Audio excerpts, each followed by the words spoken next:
Group D. Hooray! Is this the year that Doublelift makes it out of groups Is at Worlds? it? Because I predicted that he wouldn't, but what's your take on that? I predicted that he would because I have no faith in IG. See, it's actually so strange. I have more faith in IG this year than last year. Oh god. Yeah, But, I yeah. mean, I can see that though. Like that's also valid, right? Like having faith in either IG or TL is just asking to be hurt. Yeah. I do think the team that will, like, based on performance, and maybe I'm like overrating them a bit, but I think all three of these teams are close, but Damwon from play-ins through their group matches and main stage, I do think they're still surprisingly flexible, and their strength is that they are willing to adapt and adjust, right? They don't feel like, I mean, outside of like Nuguri's insistence on using kleptomancy, I don't think they're particularly rigid in terms of the way that they want to draft or the way that they want to play the game, despite the fact that they will defer to like comfort picks for their laners if they can. And so that was kind of the strength of this team. If you heard me talk about them in LCK Summer, is that they actually learned a lot from going to Rift Rivals. So one of the reasons why I had them making it out of this group in the first place when they were drawn into it is because I do value that they are that malleable in a way. Where I think I understand that IG have really talented players, and I actually like Carl, Leon, like I'm on your side. Like I think you have not been set up for success, and I think that's really shitty because I actually think that he is talented, and 99% of the time that is not going to be setting up a player for success, especially on a team like IG where they're already such an emotionally volatile team by their own admission. And then I actually did not expect them to be here. I thought TOP were going to be here. So I thought Top Esports was going to be here. And I think that you've seen him really struggle. And that is one of the reasons why I think it's going to be really difficult for IG to get out of this group, because even if they have really strong performances from their solo laners, you also need JackeyLove to perform really well, which he is like one of the main reasons why they are here. His performance in like the Gauntlet is like one of the primary reasons why this team is even here. And he has not performed up to that level thus far, despite the fact that on the whole, I think he's a much better player than he was last year, actually. And then they're obviously relying on their two solo laners in Rookie and the Shy, who are both phenomenal players.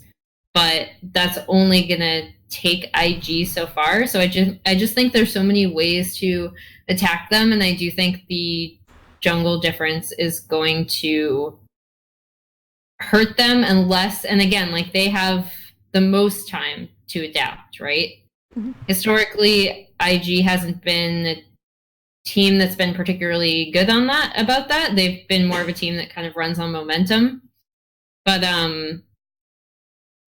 I think that's a lot more difficult to overcome than some of the weaknesses that we've seen from TL, if that makes sense. I think in some ways, IG are really the antithesis of FPX, because FPX is a team that relies kind of on jungle support to fix some of the problems from the mid lane and then use that to convert that into an advantage. Whereas I feel like mid is fixing the problems of the jungle and support and trying to take over their job. Like you always used to say that Faker, kind of because of the junglers he had, Peggy, had to kind of function as like a second jungler, and I think that's a metamorphosis we're seeing with Rookie a bit. And that was the thing that made me kind of more excited for IG than I thought I'd be, is just this idea that that's like leaked more into their team play. Their drafts are very much about facilitating like a new jungler, at least in the gauntlet. So that was like the exciting thing about me, though I was fully acknowledging that I was basing it off of basically a series of play, and there was no way that that would be converted into something interesting. I still think that that's interesting, and I still think some of that is carried over, though I haven't liked their drafts as much. They're especially not the Damwon one, and that's where I think that this group basically will ultimately kind of be decided on drafts on the day between the top three teams, right? And then you have poor sad HQ, who's just like quietly outdrafting everyone and still losing. So, I feel bad for HQ because like it's not a. Again, I think like the LMS teams this year have impressed me more than like the LMS teams from last year. Outside of Flashels, but even then, like they were scrimming RNG and then they got sucked into playing this style that ended up being terrible with single damage compositions that made me want to throw things at them. But I think the cool thing about the LMS teams this year is that their drafting really tells you like how they want to play. And for a team like HQ, unfortunately, a lot of that comes down to execution and mechanical errors that are going to be overcome by a team that just has better talent across the board and more experience together.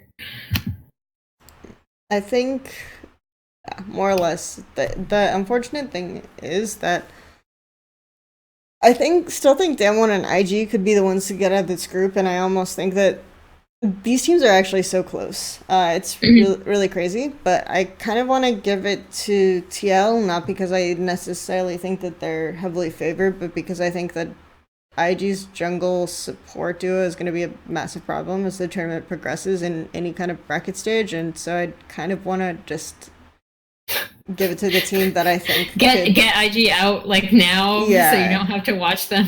Because I think TL could at least be somewhat interesting in a quarterfinal setting, whereas I don't think IG will for that reason. Though it's like always fun to watch the Cheyenne rookie and even Jackie Love.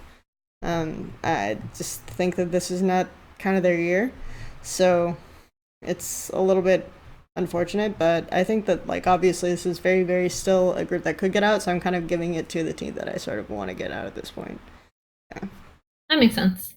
I think of all of the groups, even as much as we talked about Group B being like a weird toss-up and Group C having like three really strong teams, I think Group D is actually the closest in terms of like I just said what I thought about the teams, but I honestly have no idea how to predict like who is actually going to get out. Like I'm still going with Damwon TL, but like I also nothing will shock me except like an incredible run by HQ, which I don't think it's mathematically possible. Like I think Damwon had their throwaway game where they picked like 3 losing lanes, right? And they got that out of their system. So I think that they'll go back to like strong top side, scaling bottom, like these types of really straightforward compositions and continue executing along those lines.